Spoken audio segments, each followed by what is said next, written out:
Quand on va dans le Grand Ouest, on sent que la nature est plus forte, là.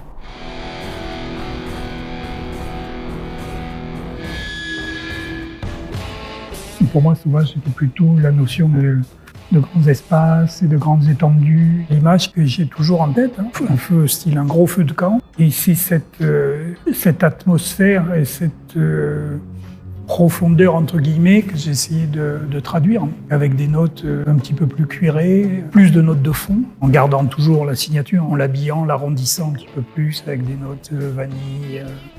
C'est pas l'odeur de la vanille qu'on a en tête. C'est une odeur qui est pas du tout sucrée. C'est une odeur, oui, avec un côté animal. Le santal, c'est un bois qui est très rond, qui est très doux et tout.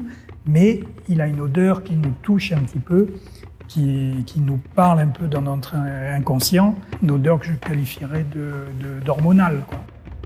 C'est pas une plante comme une autre. Il faut attendre qu'il ait 20 ans, 25 ans. Tous les santaliers ne comportent pas d'essence à l'intérieur. Ça pousse naturellement, mais il y a une très forte mortalité. Donc on a fait une nurserie. On attend qu'ils aient à peu près 1 mètre de hauteur. Et on les replante dans cette forêt et ils se développent, j'allais dire, naturellement. Donc c'est une plantation accompagnée. Chaque fois qu'on en coupe un, on en replante 6 pour être sûr de les retrouver 15 ans après, d'en retrouver suffisamment.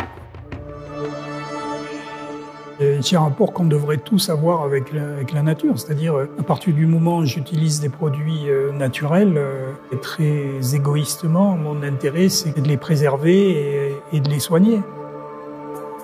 Les produits sans les gens qui les cultivent, il n'y a pas de valeur. C'est en les faisant travailler de manière juste que l'on arrive à préserver ce savoir-faire, parce que sinon ça se dilue, puis ça se perd. Et c'est notre rôle de grande maison de parfum. On prend quelque chose et on donne.